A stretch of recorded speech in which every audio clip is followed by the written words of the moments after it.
അസ്സലാമലൈക്കും. ഞാൻ പറഞ്ഞില്ല സ്കൂൾ വിടുന്ന്. അപ്പം നേരത്തെ വിട്ടല്ലോ. ഒരു പീരീഡ് കഴിഞ്ഞ അപ്പം തന്നെ വിട്ടു. നമുക്ക് പാലും കിട്ടിയിട്ട് അപ്പോൾ പീരീഡ് കഴിഞ്ഞ കാട്ടി മുമ്പ് ഇത് 3 ക്ലാസ് പാലുണ്ട്. നിങ്ങൾക്ക് അറിയോ? ഇപ്പോൾ രണ്ടാമത്തെ താത്താക്ക് വിട്ട് ഇനി മൂത്ത താത്ത കൂടി വരാണ്ട്. ഓള് 10ാം ക്ലാസ്സിലാണേ. വന്ന് പറഞ്ഞ ഇവിടെ ഒരാൾ കഴിക്കുകയാണ്. നല്ലൊരു തീറ്റ. എന്താ തിന്നതെന്ന്? ദോശ, ചീരപ്പേരി, ചെമ്മീൻ, ഉണക്ക ചെമ്മീൻ കറി, ചെമ്മീൻ അച്ചാറ്. ഇന്ന് ഉമ്മച്ചി രാവിലെ എണീറ്റുണ്ടാക്കിയതാണ്. ഞങ്ങൾ ഇന്ന് ചെറുമാലോട് പോകും. താത്ത വരാനുണ്ട്. അപ്പോൾ ഞങ്ങൾ പോകട്ടോ.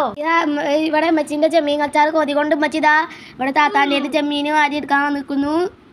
ഒക്കെ അതാ വാരിയെടുക്കാൻ പോകും കേട്ടോ. എന്ത് കൊതിയാണെന്നറിയും ഉമ്മച്ചിക്ക്. ഇതിപ്പോൾ ഞങ്ങൾ ഇപ്പോൾ തന്നെ ഇത് തിന്നു തീർക്കും. കണ്ടില്ലേ എന്തൊരു രസം നോക്ക്. കണ്ടില്ലേ ഉമ്മച്ചി വീണ്ടും വന്ന് എടുക്കാൻ നോക്കുകയാണ്. താത്ത എവിടെതാ താത്ത തിന്നണ കണ്ടപ്പോൾ കുറച്ച് കൊതിയായി. അപ്പം ഞാനും എടുത്ത് കുറച്ച് ചെമ്മീൻ ഉമ്മമാരോട് പോകാൻ വേണ്ടി ഡ്രസ്സ് മാറ്റാം കേട്ടോ. അപ്പം എല്ലാവരും ഉണ്ട്. ഇതാ ഉമ്മച്ചി കണ്ടോ? ഇതാ താത്ത കണ്ടോ.